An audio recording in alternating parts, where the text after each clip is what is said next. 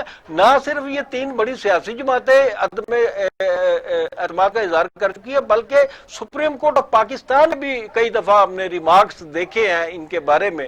تو میرا موقف ہے وہ یہ ہے کہ پاکستان کی جو عام عدالتیں ہیں جہاں پر لوگ نسل در نسل انصاف کے لیے دھکے کھاتے ہیں، اس کو خبر بھی صاحب یہ ہے کہ درست ہے، میں سمجھتا ہوں میرا تو موقف شروع سے یہی ہے جو آپ کہہ رہے ہیں، لیکن ہوا یہاں یہ کہ آپ دیکھیں کہ جس وقت کلاشنکوف کلچر آیا تو دہشت گردی کی ایک یعنی سیکشن سب سیکشن کا اضافہ کیا گیا کہ یہ کیونکہ ایسا اسپیشل یہ افینس ہے کہ اس کو سپیڈ اس میں کیا سیاسی جائے۔ طور پر اپنے مخالفین کو بھی رگڑا گیا۔ ایسا ہوا ہے۔ یہاں پر دوران تحقیقات لوگ مرے بھی، دوران تحقیقات تشدد سے، مبینہ تشدد سے لوگ مرے بھی ہیں اس میں، اور اس میں کئی کہانیاں جو ہیں وہ نظر عام پہ آ چکی ہیں۔ نہیں ہوتا تو یہی رہا ہے ہاں۔ کہ مخالفین کو دبانے کے لیے ہر حکومت مثلا کوئی نہ کوئی اسپیشل لا لے کے آ جاتی ہے، مثلا کئی دفعہ آپ نے دیکھا ہوگا کہ لیکن ایک حقیقت ہے ہماری موجودہ یعنی اس وقت جو روٹین وائز لوئر جوڈیشری چل رہی ہے ان میں اتنی سخت نہیں ہوتی کہ ملزم کو سزا دینے، اسی لیے فوجی دیکھیے دہشت گردی کی کئی عدالتیں دفعہ موجود ہیں، ہاں کئی دفعہ فوجی عدالتیں موجود ہیں، فوجی عدالتیں بنانی پڑی، اس کے لیے اسپیشل آرڈیننس لانا پڑا، اس کی مدت ہوتی ہے، وہ اگر وہ ایکسٹینڈ نہیں ہوتی تو آپ کو پتا ان کی وہ چیز ختم ہو جاتی ہے، پھر بار بار ایکسٹینڈ کرنی پڑتی ہے، پھر تنقید ہوتی ہے۔ کل ہی فوجی عدالت نے عزیر بلوچ کے جو سزا دی ہے، کل ہم بات کر رہے تھے، تو یہ عزیر بلوچ جو ہے ان کے ہتھے چڑھا ہوتا تو ممکن ہے اس کا جس کیس میں اس کو کہ بھارت کی جو ایجنسی راہ ہے یہ اس کے لیے کام کرتا ہے، اگر تو یہ پھر ججز کو بھی پروٹیکشن آپ نے دیکھا کہ کئی دفعہ ایسے واقعات ہوتے ہیں، جی ہاں، اور میں ان کو سمجھتا protection کی ہوں بھی عام ضرورت ہے۔ عدالتیں جو جس روٹین وائز ہیں یہ واقعی نہیں کر سکتی، اور پھر اسپیشل کورسز بنے، لیکن ان کو بھی کئی دفعہ مسائل کا سامنا کرنا پڑتا ہے، اور سزائیں اس کا ریشو بہت کم ہے، 82% میں نے ابھی آپ کو بتایا۔ اچھا خواجہ صاحب ہمارے ساتھ ہیں۔ دہشت گرد ناصر کی طرف سے جو عام ججوں کو تھریٹ ہوتا ہے وہ احتساب عدالتوں کے ججوں کو بھی اچھا خواجہ صاحب ہمارے ساتھ موجود ہیں، یہ خواجہ خوشدل فہیم صاحب، فہیم صاحب تو یہ پاکستان بار کے سینئر نائب صدر رہے ہیں۔ خواجہ صاحب السلام علیکم۔ وعلیکم السلام جی، وعلیکم السلام۔ بہت شکریہ آپ نے ہمیں ساتھ ٹائم دیا۔ تو آج ایک اہم ترین میں سمجھتا ہوں چیف جسٹس آف پاکستان نے جو بڑی دیر سے ایک مطالبہ بھی تھا، اور خاص طور پر چیئرمین نیب تو بڑے کئی دفعہ اداس لہجے میں کہتے تھے کہ میں بھی ظاہر جوڈیشری کا بڑا پاکستان کا چیف جسٹس رہا ہوں، لیکن فیصلے نہیں ہوتے، پروسیکیوشن کو الزام دیا جاتا ہے، کورٹس ہی نہیں ہے، تاریخ پر تاریخ ہوتی ہے، یعنی مشہور فکر ہے کہ تاریخ پر تاریخ ہوتی ہے، تو اب ہمیں 25 سے 50 کرنی چاہیے، لیکن آج تو 120 کر دی گئی، اور 5 عدالتیں سپریم کورٹ نے کہا کہ سپریم کورٹ میں 5 یعنی اس قسم کی جو ہیں احتساب عدالتوں کیس سنیں گی۔ کیا کہیں گے، آپ کا کیا سٹانس ہے؟ نہ بات یہ ہے کہ میں تو سمجھتا ہوں کہ ہمارا جوڈیشل ہے نا بڑا ایگزاسٹو قسم کا ہے، سارا کانسٹیٹیوشن میں پرووائڈ ذرا اونچا بولیے گا خواجہ صاحب۔ اچھا میں کہہ رہا ہوں کہ ہمارا جو عدالتی نظام ہے نا بڑا مکمل اور بھرپور قسم کا ہے، لیکن مسئلہ یہ ہے کہ اس پہ پوری طرح عمل درآمد نہیں کیا جاتا۔ آئین میں بھی سب کچھ دیا ہے، قوانین بھی سب کچھ ہے، ٹھیک ہے، لیکن جس کو عمل درآمد کرنا ہے اس پہ نہیں کیا جاتا۔ اس میں بالکل جو ہے نا ہماری پولیس بھی آ جاتی ہے، ہماری پروسیکیوشن بھی آ جاتی ہے، ہمارے وکلا بھی آ جاتے ہیں، ہمارے الیکٹڈ نمائندے بھی آ جاتے ہیں، اور ہمارے ججز بھی آ جاتے ہیں۔ ان سب کی اپنی اپنی کمزوریاں ہیں، ججز کی بھی بہت کمزوریاں ہیں۔ ججز کی یہ کمزوری ہے کہ عام وکیل کو ریلیف نہیں دیتے ہیں، کوئی نمائندہ آ گیا، کوئی اور آ گیا، خاص اس کو دے دی۔ پھر وہی ہے کہ جناب سسٹم دو ہیں، کہنے کو تو ایک ہے، لیکن امیروں کے لیے اور قانون ہے، غریبوں کے لیے اور قانون ہے۔ عدالتیں بنائی ہیں، بڑا اچھا کیا اسپیشل کورس، لیکن ان کو عمل کرنا چاہیے، ان کو ٹارگٹ دینا چاہیے، ڈلیور کرو۔ پھر جس طرح باقی ہائی کورٹ میں یہ دوسری جگہ ہوتا ہے کہ نہیں وہ پیش کرتے پروسیکیوشن۔ خواجہ صاحب یہ تو 18 سیٹیں تو لاہور ہائی کورٹ کی ابھی ویکنٹ ہیں، مسئلہ یہ ہے کہ جب ججز ہی پورے نہیں ہوں گے، کیونکہ یہ تو حکومت کا فرض ہے نا کہ وہ اس کمی کو پورا کرے تاکہ عدالتیں پوری ہوں، لوگ وہاں جائیں، ان کے کیسے سنے جائیں۔ رش آپ نے دیکھا کہ ہائی کورٹوں میں کس طرح ہوتا ہے، کمرے میں تو گھسا نہیں جاتا، اور پھر تاریخیں چلتی رہتی ہیں۔ بہت زیادہ رش ہوتا ہے، بڑا کچھ ہوتا ہے، لیکن میں نے بتایا کہ بحثیت ہماری کمزوری ہے۔ اب بات یہ ہے کہ ہماری عدلیہ ہے نا، یہ باقاعدہ ایک سٹون ہے ہمارے آئین کے تحت، تو ان کو پریشرائز کرنا چاہیے گورنمنٹ کو، یہ ہماری ڈیمانڈ یہ کریں، مقدمے کے زیادہ ہے، کیوں نہیں ہمیں ججز دے رہے ہیں، لیکن آپ نے ابھی خود مانا ہے کہ جو وکلا ہیں، وکلا تو ایسے تو مشہور ہیں، ہمارے بھی دوست ہیں کہ جو کیس کو لنگر آن کرنے کے لیے بھی بڑے اسپیشلسٹ ہوتے ہیں. تو آپ نے خود بھی بات کر دی کہ یہ بھی ایک دباؤ ہوتا ہے، اور وہ ججز کو تو کورٹوں میں آپ نے دیکھا کہ کئی دفعہ تشدد کا نشانہ بنایا جاتا ہے، وہ بھی انسان ہی ہیں، پروٹیکشن ہے کوئی نہیں. تو سو مینی ریزن. اب میں کھل کر ذرا بات کروں، جی. ججز کو کبھی تشدد کا نشانہ نہیں بنایا جائے گا. دو وجوہات کر لیں. ایک ججز میرٹ سے فیصلہ کرنے لگ پڑے، ٹھیک ہے نا، کوئی عام وکیل آتا ہے یا بڑا آتا ہے یا کوئی عہدیدار آتا ہے، اس کو بھی ویسے ٹریٹ کریں جیسے عام وکیل کو ٹریٹ کریں. دوسری پتہ کیا ہے، دوسری جو ایک بہت بڑی خامی میں محسوس کر رہا ہوں، وہ جو ہماری جوڈیشل پالیسی بنائی ہوئی ہے نا، یہ جوڈیشل پالیسی کو ریویو کریں. انہوں نے یہ کرنا شروع کر دیا کہ لاہور کے جو ہے نا پیدائشی جم پالی جہاں کریں، جو لاہور کا کلچر سمجھتے ہیں، لاہور کا ذہن سمجھتے ہیں، ان کو جناب رحیم یار خان، ڈی جی خان، مظفر گر، وہ کہیں دور دراز علاقوں میں پھینک دیا ہے. جہاں نہ انہیں کوئی جانتا نہ یہاں لا کے نا سارے پنڈ بستی کر دیا. آپ کی کیا ذمہ داری؟ آپ دیکھو نا، پنجاب بار کونسل ہے، پاکستان بار کونسل ہے، ڈسٹرکٹ بار ہے، ہائی کورٹ بارز ہیں. آپ کا اتنا دباؤ ہوتا ہے کہ آپ منوا سکتے ہیں. آپ نے دیکھا ہائی کورٹ میں جو سیشن جج اگر کسی کو سزائے موت دیتا ہے تو مینڈیٹری ہے کہ 7 دن کے اندر اندر اس اپیل کو سنا جائے. تو آپ نے دیکھا 6 سال بعد تو سنی جاتی ہے. اب محترم میں ایک بات بتاؤں، بات تو بڑی سخت ہے اور یہ آپ سے کہے گا بھی کوئی نہیں حق سچ، لیکن خواجہ خوشیل صاحب کہے گا. مسئلہ یہ جن کو ہم الیکٹ کرتے ہیں نا، وہی مافیا ایک بہت بڑا. وہ بذات خود مافیا ہے، وہ اپنے دیہاڑی لگانے کے چکر میں ہوتا ہے. وہ کروڑوں لگا کے آتے ہیں اور کروڑوں کماتے ہیں. وہ اگر یہ نہ ہو، آپ یہ کہنا چاہ رہے ہیں کہ یہ جو ججوں کے تقرر و تبادلوں کی آپ نے بات کی ہے، اس میں سیاسی مداخلت ہوتی ہے؟ بہت زیادہ ہوتی ہے، انتہا درجے کی. میرٹ پہ تو بہت کم. میں خاور صاحب بہت سیریس باتیں میں نہیں کرنا چاہتا، کہنے کو بڑی بات کہتا ہوں. صحیح کہہ رہے ہیں. لیکن اگر میرٹس پہ آ جائے تو اس میں بڑا کچھ آ جائے گا، ٹھیک ہو جائے گا، کوئی مسئلہ ہی کوئی نہیں ہے. اتنا کمپلیٹ ہمارا نظام ہے، لیکن اس کو نہیں کیا جاتا. دکھانے کا کتابوں میں کچھ اور لکھا ہوا ہے، عملی طور پر کچھ اور ہے. اچھا، خاور صاحب کا یہ بھی مجھ سے بحث کر رہے تھے کہ جس طرح ابھی آپ نے کہا کہ ایک اویلیبل لا موجود ہے کانسٹیٹیوشن میں، باقاعدہ جو بھی سی آر پی سی ہے سارے قانون موجود ہے. پھر کبھی اسپیشل کوڈ، کبھی انسداد دہشت گردی کوڈ سے، کبھی کسٹم کوڈ، کبھی انکم ٹیکس کوڈ، کبھی بینک، کئی قسم کی کوڈز ہوتی ہیں. بلکہ میں تو اس سے بھی آگے جاؤں گا کہ بھائی وفاقی موصف، صوبائی موصف، پرائم منسٹر انسپیکشن ٹیم، وزیر اعلیٰ انسپیکشن ٹیم، اس سے گڑبڑ کیا گیا کہ آدمی ایک 10 درخواستیں دے کے پھر رہا ہے، کہیں سے وہ سٹے لے لیتا ہے. اور اب آپ نے دیکھا کہ شوگر مافیا جو ہے اس نے ساری ہائی کورٹ میں سٹے لیا ہوا. میں ایک اور بات جو ہم بحث کر رہے تھے، میں ان سے سوال کر رہا تھا کہ کیا احتساب عدالتیں ضروری ہیں؟ یہ بھی میرا ایک سوال تھا. اب خاور صاحب، یہ میرے فادر دوست صاحب نے جو میں ان سے قربان جاؤں صدقے والی بڑی خوبصورت انہوں نے بات کی ہے. جب ہمارے کانسٹیٹیوشن میں ایک سسٹم ہے بقایا سے، اس میں ٹھیک ہے یہ پروین ہے کہ اسپیشل کورٹس کریٹ کیے جا سکتے ہیں، لیکن ہم نے تو بھرمار کر دی اسپیشل کورٹس کی، اور اسپیشل کورٹس کام کوئی نہیں کرتے ہیں.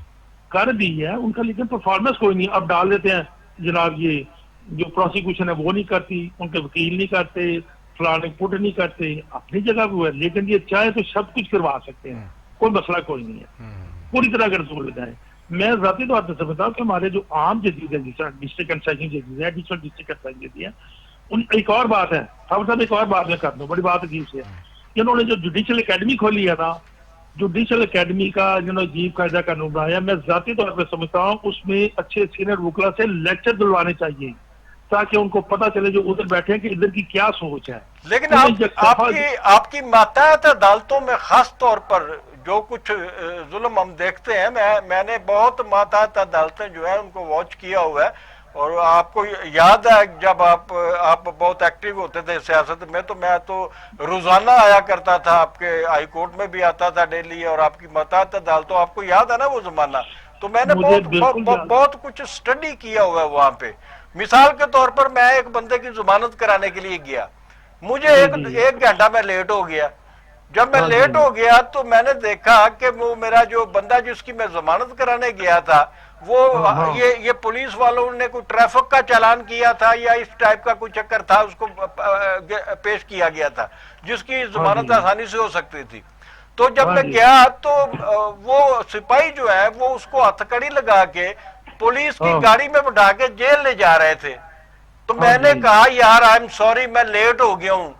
تو وہ جو سپاہی تھے انہوں نے مجھے کہا جی ہالے بھی لیٹ نہیں ہوئے, انہیں میرے کو پیسے منگے, میں انہوں پیسے دیتے, او دے بعد وہ دوبارہ عدالت دے وچ گیا, او دے بعد وہ دی ہتھکڑی کھل گئی اور بندہ باہر آ گیا.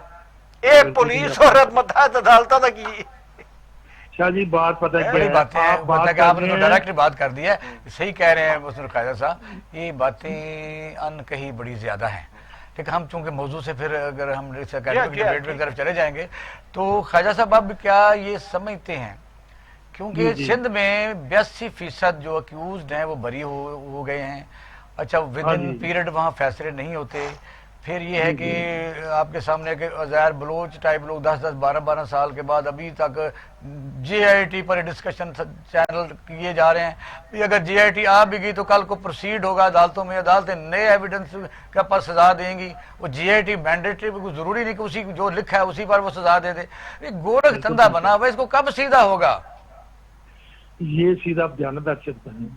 میں تو اتنا, مجھے 45-46 سال ہو گئے, میں اتنا مایوس ہوں. یہ جو خاور صاحب بات کرتے تھے نا, یہ اچھے وقتوں کی بات کرتے تھے جب ہم آئے تھے, اس وقت کو مانا سنا جاتا تھا, کوئی سوچ نہیں سکتا سول جج کو غلط کام کر سکتا ہے.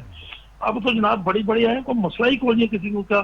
اب چند دنوں مجھے ایک جگہ بیل کرانے جانا تھا, ٹھیک ہے میں جاتا نہیں, لیکن جونیئر نے کہا سر چلیں, گئے ہیں, وہ پتہ کیا کہتا ہے پولیس, وہ کہتا ہے پولیس کہہ رہی ہے ہمیں اتنے زیادہ, ہم یہی تھانے میں ہی کر دیتے ہیں, جانے کی ضرورت نہیں, ٹھیک کس لیے کیا وہاں کی جا رہے ہیں. پر یہ کیا وجہ ہے, یہ کیا وجہ ہے کہ جو پچھلے چیف جسٹس آف پاکستان تھے مسٹر ثاقب نثار, اور موجودہ چیف جسٹس آف پاکستان جو ہمارے ہیں محترم, یہ دونوں جو ہے وہ باتیں کر چکے ہیں جو ہم کر رہے ہیں, وہ نشاندہی کر چکے ہیں کہ نچلے سطح پہ یہ چیزیں ہیں, تو پھر ان کو کنٹرول کیوں نہیں کیا جا سکا؟ یہ اپنے سڑکوں کو دیکھیں, ہر جج تقریباً یہ کہہ رہے تھے, پہلے جاز الحسن صاحب دوسرے کہتے ہیں کہ کالی بھیڑیں ہیں یہاں پہ, ٹھیک ہے نا, انہیں سب پتہ ہے. اب ایک میں چھوٹی سی بات بتاؤں اگر ٹائم ہے تو, ہاں بات کریں.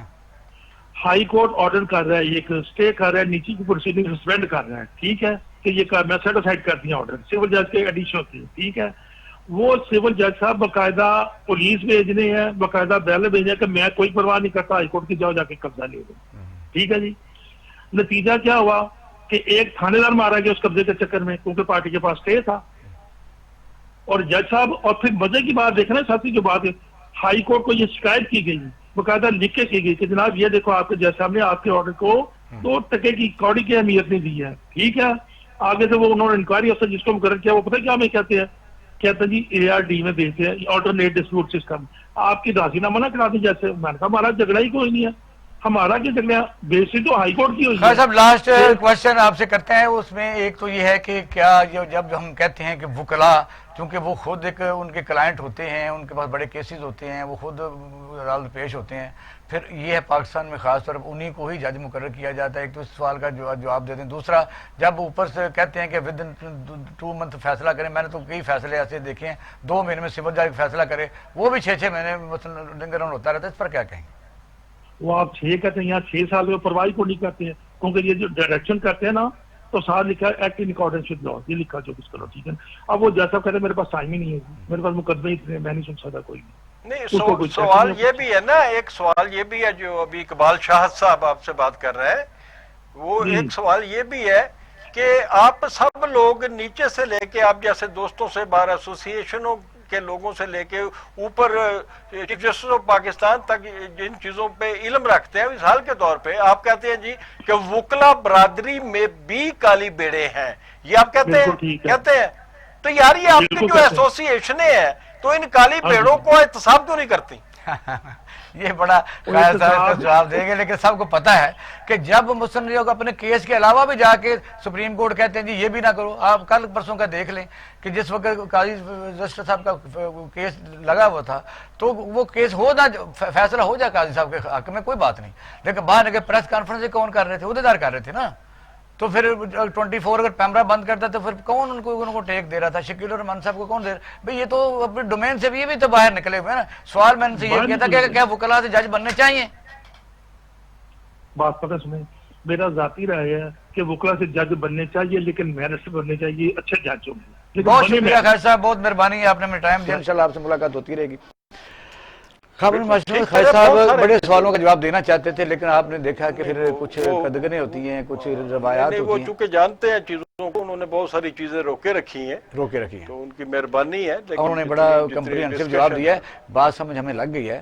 دیکھیں وجہ یہ ہے کہ آپ جب بات اگلوانا چاہتے ہیں کسی سے، سوال آپ کا بڑا خطرناک تھا کہ جی یہ جو آپ کی بار ایسوسیشن ہے یہ کیوں نہیں کرتی، بھئی وہ تو بنتے ہی اسی لیے ہیں کہ انہی میں سے تو جج ہوتے ہیں۔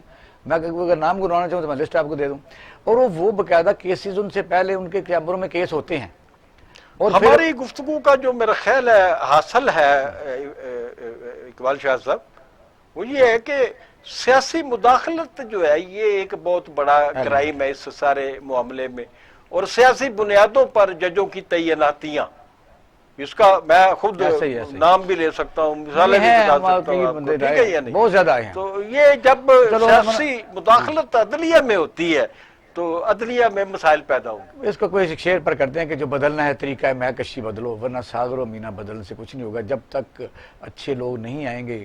ہاں ہر شعر میں پینے پلانے کی بات کرتی ہے، ادھر سے پکڑ کے ادھر کرو، ادھر سے پکڑ کے ادھر کرو، تو جو بھی ہوگا وہ رزلٹ اسی کے نکلے گا۔ یعنی اگر آپ گوشت جو جس چیز کا ڈالیں گے اسی میں قیمہ بنانے کے لیے تو آگے سے وہی نکلے گا، میرا یہ ماننا ہے۔ تو اب ہم لیتے ہیں چھوٹا سا بریک، ہمارے ساتھ رہیے گا، آپ پروگرام دیکھ رہے ہیں ناظرین پاکستان ٹوڈے۔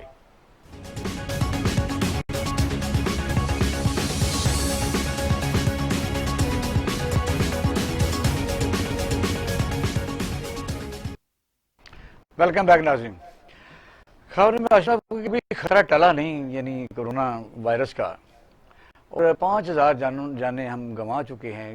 عید الفطر پر جو جب بازار کھولے گئے اور آپ نے دیکھا کہ لوگوں نے ایس او پی کی کوئی پرواہ نہیں کی، حکومت کا خیال تو یہ تھا کہ ٹھیک ہے عید ہے تو لوگوں کو بچوں کو کپڑے لینے چاہیے، پھر سپریم کورٹ آف پاکستان میں بھی یہ کیس کیا، انہوں نے کمال مہربانی کی، لیکن آپ نے دیکھا کہ اس کے بعد پھر جو ہم نے رزلٹ بھگتا ہے وہ بالکل آپ کے سامنے ہے۔ اب ہمارے ساتھ تو نئی میر صاحب موجود ہیں، یہ مرکزی جنرل سیکرٹری ہیں نمن تاج پاکستان کے، ہمارے پرانے دوست ہیں جی، آپ کے دوست ہیں، لیکن میں ان سے یہ ہے کہ اس سے پہلے اگر آپ سے بات کر لوں وہ یہ کہ جان رہے گی تو کاروبار ہم کریں گے، ٹھیک ہے؟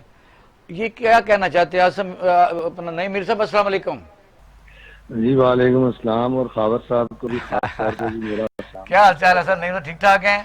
جی جی اللہ تعالیٰ کا لاکھ لاکھ شکر ہے۔ اچھا میں پہلے سوال کرتا ہوں، پھر خاور صاحب بھی آپ سے کرتے ہیں۔ سوال یہ ہے کہ دنیا کا سب سے امیر آدمی، تسی بھی مہنگائی نال متاثر ہوئے ہو، تہاڈی بھی کوئی صحت تھوڑی جی کٹی ہے کہ نہیں حالے؟ جی میری مالی صحت کافی کٹ چکی ہے مہنگائی دی وجہ سے۔ اچھا نہیں میر صاحب، دنیا کا سب سے امیر آدمی جو ہے وہ ایمیزون کا مالک ہے، یعنی بل گیٹس سے بھی امیر ہے۔ اس کی کوٹیشن آئی ہے کہ اس وبا کے بعد جو منافع ہے نا، اصل میں وہ زندگی کو بچانا ہے۔ اب یہ ہے کہ آپ ظاہر ایک نمائندہ ہیں تو آپ سے ہم پوچھیں گے کہ آپ اب پھر کہہ رہے ہیں کہ بڑی عید پر یعنی 15 تاریخ آپ کا مطالبہ ہے کہ اس کو بازاروں کو کھولا جائے۔ درست ہے کہ یہ انسان کی جو ضروریات زندگی ہیں اس کے بغیر نہیں رہ سکتا، لیکن یہ جو الیکٹرانک مارکیٹس اس طرح کی دوسری جو چیزیں ہیں ان کو بھی آپ ساتھ ملا رہے ہیں، یا آپ کا کیا مطالبہ ذرا ایکسپلین کیجیے گا مکمل۔ دیکھیں جی پہلی بات تو یہ ہے کہ جہاں آپ نے جو کوٹیشن بتائی ہے وہ دنیا کی سب سے امیر ترین آدمی کی بتائی ہے، تو وہ تو ہمارے لیے معنی ہی کوئی نہیں رکھتی۔ ہم تو غریب ترین ملک کے باسی ہیں، اور ہمارے غریب ترین ملک کے ہم غریبوں کے جو خطے غربت سے نیچے زندگی گزار رہے ہیں 50% لوگ، یا اس کے قریب خطے غربت کے قریب تر جو گزار رہے ہیں، تو ہماری زندگیوں کے اندر تو ڈفرینٹ کوٹیشنز ہونی چاہیے۔ ہمیں اس طرح کی کوٹیشنز جو ہے نا وہ کسی طرح فیسینیٹ نہیں کرتی، ہمیں فیسینیٹ نہیں کرتی اس طرح کی کوٹیشن۔ ظاہر ہے ان کے پاس تو مال بہت زیادہ ہے نا، ان کا تو مال جو ہے نا وہ اس میں سے کوئی 5-10% ختم بھی ہو جائے گا تو وہ تو پھر بھی ارب پتی ہی رہیں گے، تو ہمارا تھوڑا سا بھی ختم ہو جائے گا تو سارا کچھ ہی ختم ہو جاتا ہے۔ تو ہمارے سرکمسٹانسز جو ہیں تھوڑے سے ڈفرینٹ ہیں، تو اس چیز کا ہمیں سمجھنا چاہیے، نمبر 1۔ نمبر 2 بات یہ ہے جی کہ ہم تو یہ چاہ رہے ہیں، ہم 18 جولائی کو ہم نے ایک احتجاج لانچ کیا ہے، اور ہم اسلام آباد جا رہے ہیں سارے پاکستان کے تاجر نمائندے اکٹھے ہو کے، اور ہم نے اپنے احتجاج کو کرونا ایس او پیز کو مد نظر رکھتے ہوئے ایک نئی طرز دی ہے، اور ہم گاڑیوں میں ہی بیٹھ کر اپنے ہارن بجا کر احتجاج کر رہے ہیں۔ اور ہمارے اس احتجاج کا جو تھیم ہے وہ یہ ہے کہ ہارن بجاؤ حکمران جگاؤ۔ بنیادی ایشو یہ ہے کہ اس وقت معیشت جو ہے وہ ذبح علی کا شکار ہے، اور صرف کرونا وائرس کو لے کر ہی معیشت ذبح علی کا شکار نہیں، بلکہ یہ کرونا کو کورونا کے آنے سے پہلے ہی معیشت جو ہے یہ ڈوب چکی تھی. تو یہ جو ڈوبی ہے معیشت، اس کو ڈبونے والے میں تو ان کے بارے میں صرف یہ کہوں گا کہ جو لوگ ایک دکان چلانے کی صلاحیت نہیں رکھتے، ان کو آپ نے ملک چلانے کے لیے لگا دیا ہوا ہے، وہ ملک چلا رہے ہیں تو وہ پھر ملک ایسا ہی چلے گا. سوال کریں پھر میں کرتا ہوں میر صاحب سے. اصل میر پرابلم صاحب اپنا یہ بتائیے گا نہیں میر صاحب کہ آپ ہارن بجائیں گے، ہارن بجا کر آپ حکومت کو جگانے کی کوشش کریں گے، تو آپ کے مطالبات کیا ہیں؟ یہ ایک دفعہ پھر میرا خیال ہے کہ ہمارے جو ناظرین سننے والے ہیں کہ آپ کیا مطالبات لے کے جا رہے ہیں؟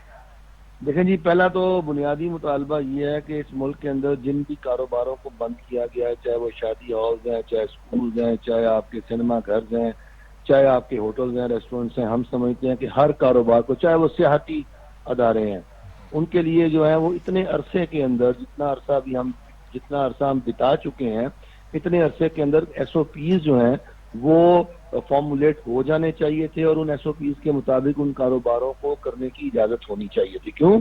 کیونکہ جب معیشت چلتی ہے تو معیشت جو ہوتی ہے اس کا تعلق ایک دوسرے کے کاروبار سے بہت زیادہ ہر ایک کا ہوتا ہے، اور جب ایک بڑے سیکٹرز کو 2 3 4 یا 6 بڑے سیکٹرز کو آپ بند کر دیتے ہیں تو پھر معیشت نہیں چلتی، کاروبار نہیں چلتا. یہی وجہ نہیں ہے کہ میر صاحب آپ کا مطالبہ تو درست ہے کہ کیونکہ آپ نمائندگی کر رہے ہیں، لیکن ساتھ آپ نے اس کو پولیٹیسائز کر دیا. آپ کا یہ مرتبہ تو زیادہ بہتر ہے کہ آپ پورے پاکستان کے یعنی تاجروں کے نمائندے ہیں، ان میں ٹریڈرز بھی ہیں، ان میں ٹور آپریٹرز بھی ہیں، وہ بھی جو اس نے ہوٹلوں والے بھی ساتھ چل پڑے ہیں. تو سارا کوئی کھول دیا جائے تو پھر کوئی خطرہ تو دستور رہے گا. سیاسی سوال کا جواب ضرور دینا. اس میں پوچھنے کی بات یہ ہے کہ آپ نے کہا کہ سب کچھ کھول دیا جائے. مثال کے طور پہ وزیر اعظم نے کہا جی ٹورزم کو کھول دیں، ٹھیک ہے، تو ٹورزم کو اگر آپ کھول دیں، ہم بھی چھوٹے موٹے ٹور کرتے رہتے ہیں. پاکستان میں جب آپ ٹور پہ جاتے ہیں، ہمارے جو پہاڑی علاقے ہیں یا سرحدی علاقے ہیں جہاں کشمیر کے علاقے ہیں، وہاں پر جو ہوٹلز ہیں اور موٹلز ہیں، وہاں پر صحت و صفائی کی جو انتہائی ناقص صورتحال ہے. تو کیا آپ سمجھتے ہیں کہ ایس او پیز پہ عمل ہو جائے گا جو پہلے کبھی آج تک نہیں ہوا؟ اور کیا آپ سمجھتے ہیں کہ اگر یہ سارے کاروبار کھول دیے اور عوام نے چھوٹی عید پر، عید الفطر پر جس غیر سنجیدگی کا مظاہرہ کیا وہ نہیں ہوگا عوام کی طرف سے؟ دیکھیں جی، پہلی بات تو یہ ہے کہ جس تعفن، گندگی اور آپ اپنا ڈس انفیکٹڈ ہوٹل کی بات کر رہے ہیں، وہ تو کورونا کے آنے سے پہلے بھی ہمارے ایسے ہی تھے. ہمارے گلیاں، ہمارے محلے، ہمارے بازار کورونا کے آنے سے پہلے بھی گندے غلیظ تھے. ہمارے اس ملک کے اندر جس ریاست کے ہم باسی ہیں، جس ریاست کے ہم شہری ہیں، اس ریاست میں کبھی بھی ہمیں ہماری بنیادی سہولتیں دینے کے بارے میں سوچا نہیں، اور نہ ہی کبھی ہم نے بحیثیت شہری اپنی کبھی ذمہ داری ادا کی ہے. یہ بات تو پہلی طے شدہ ہے. دوسری بات یہ ہے کہ اب اس ریاست کے نظم و نسق کو اور کاروبار کو چلنا ہے، کیسے چلنا ہے، کیوں اور کیوں چلنا ہے. دیکھیں، اب کیسے چلنا ہے اس کا فیصلہ کرنا ہے حکومت نے اور اداروں نے کہ اس کو چلنا ہے اور کیسے چلنا ہے ایس او پیز کے تحت. اور کیوں چلنا ضروری ہے؟ کیوں چلنا اس لیے ضروری ہے کیونکہ ہم اس کو افورڈ کر نہیں سکتے، ہم فاقے افورڈ نہیں کر سکتے، ہم معیشت کو روک نہیں سکتے. سوال ہو گیا، تین چار سوال کٹھے ہم نے کر دیے ہیں. نہیں میر صاحب، میں یہ کہہ رہا ہوں کہ آپ کا ماشاءاللہ یہ مرتبہ ہے، پاکستان پورے کی آپ نمائندگی کر رہے ہیں. میرا سوال یہ تھا کہ یہ دباؤ زیادہ اچھا تھا کہ تاجر کہتے ہیں جی فلاں کاروبار کھولا جائے تاکہ جو ضروریات زندگی ہیں، چلو کپڑا بھی ساتھ ملا، لیکن الیکٹرانکس ہے، گھڑی خریدنی ہے، کسی نے ٹیپ خریدنی ہے، کسی نے موبائل خریدنا ہے. تو میں یہ کہہ رہا ہوں آپ کے ساتھ پولیٹیسائز بھی ملا دیا کہ ہم وہاں ہارن بجائیں گے تو عمران کو بگائیں گے. یہ کیا دو کا کٹھے کام ہو گئے؟ عمران کو بگانے کی بات نہیں کی، ہم نے اس کو جگانے کی بات کی ہے. کیونکہ ہم نے ایوان اقتدار کے اندر جو ہے نا وزیر اعظم ہم جب بھیجتے ہیں پاکستان کے عوام، تو ہم اس کو سونے کے لیے نہیں بھیجتے، ہم اس کو جو ہے نا ہم جگانا چاہتے ہیں. بھائی اٹھو، اگر سونا ہے تو پھر اپنے گھر جا کے سو. یہ ایوان وزیر اعظم یا وزیر اعظم سیکرٹری تو کام کرنے کے لیے ہے، پاکستان کے مسائل زدہ عوام کے جو ہے وہ دکھوں کا مداوع کرنے کے لیے ہے. بھائی یہ جو ہے یہ ادارہ یا یہ جو بلڈنگ ہے، آپ تو خواب خرگوش کے مزے لے رہے ہیں، آپ کو اندازہ ہی نہیں ہے کہ پاکستان کے عوام کی حالت کیا ہو گئی ہے، پاکستان کے تاجر جو ہیں وہ کن مسائل کا شکار ہے، آپ کو اس کا ادراک نہیں ہے. تو بھائی ایسے حکمران پھر ہمیں نہیں چاہیے. اگر وہ اٹھ جاتے ہیں اور اگر وہ اٹھ کے کوئی ایسا قدم اٹھاتے ہیں جس سے پاکستان کے اندر بہتری آتی ہے، پاکستان کی معیشت چلتی ہے، تاجر کو چھال ہوتا ہے، تو ہمیں یہ منظور ہے یار ٹھیک ہے ابھی اٹھ کے اگر یہ ہارن بجانے سے بھی نہ جاگے، ہارن بجانے سے بھی، تو اس کے بعد آپ کا کیا لایا عمل ہوگا؟ کوئی ضروری تو نہیں ہارن بجانے سے جاگے۔ ہمارے ہارن بجانے سے دیکھیں ایک مہذب ہمارا احتجاج ہے، ایس او پیز کو لے کر ہم توڑ پھوڑ نہیں کر رہے، ہم نقشے نہیں کر رہے، ہم کوئی نقصان کسی کی املاک کو نہیں پہنچا رہے، ہم سرکاری بلڈنگ کے اندر گھس نہیں رہے، ہم تو کچھ بھی نہیں کر رہے۔ بہت شکریہ نہیں میر صاحب، آپ کی مہربانی، ہمارا اپنا ٹائم ذرا شارٹ ہے تو آپ سے بات ہوتی رہے گی، بہت شکریہ آپ نے ہمیں ٹائم دیا۔ خواجہ نعیم ہاشمی صاحب بات یہ ہے کہ جب ہم بات کرتے ہیں نا کہ جی وکلاء ڈومین سے باہر کام کر رہے ہیں، عدالتوں کے متعلق بھی کئی دفعہ ہم کہہ دیتے ہیں کہ جی اپنے کام دوسرے کام کر رہی ہیں، تو تاجران بھی مثلا نمائندگی تو ہے انجمن تاجران کی، درست ہے، اچھی بات ہے، ٹھیک ہے۔ بات یہ ہے کہ آپ نے دیکھ اس میں جب پولیٹیکل ایلیمنٹ شامل ہو جائے گا، اور اے پی سی بھی آ رہی ہے جس کے متعلق اب پھر دوبارہ آج میاں شہباز شریف صاحب کی بات بھی ہوئی ہے بلال بھٹو سے، تو یہ پارٹیاں اپنے مین مینوفیسٹو سے ہٹ کے، یعنی یہ کسی نہ کسی کے لائز بن کے جب بات کریں گی تو پھر وہ معاذرہ ہی ہوگی۔ ان کو اپنے مطالبہ بنا چاہیے، تاجر ہیں، ٹیکس دیتے ہیں، اس میں کوئی ایسی بات نہیں ہے۔ اگر سب لوگوں کی نمائندگی کریں لیکن گے یہ تو آپ نے ابھی کہا کہ ہوٹلوں میں ایسا بھی کون کرے گا؟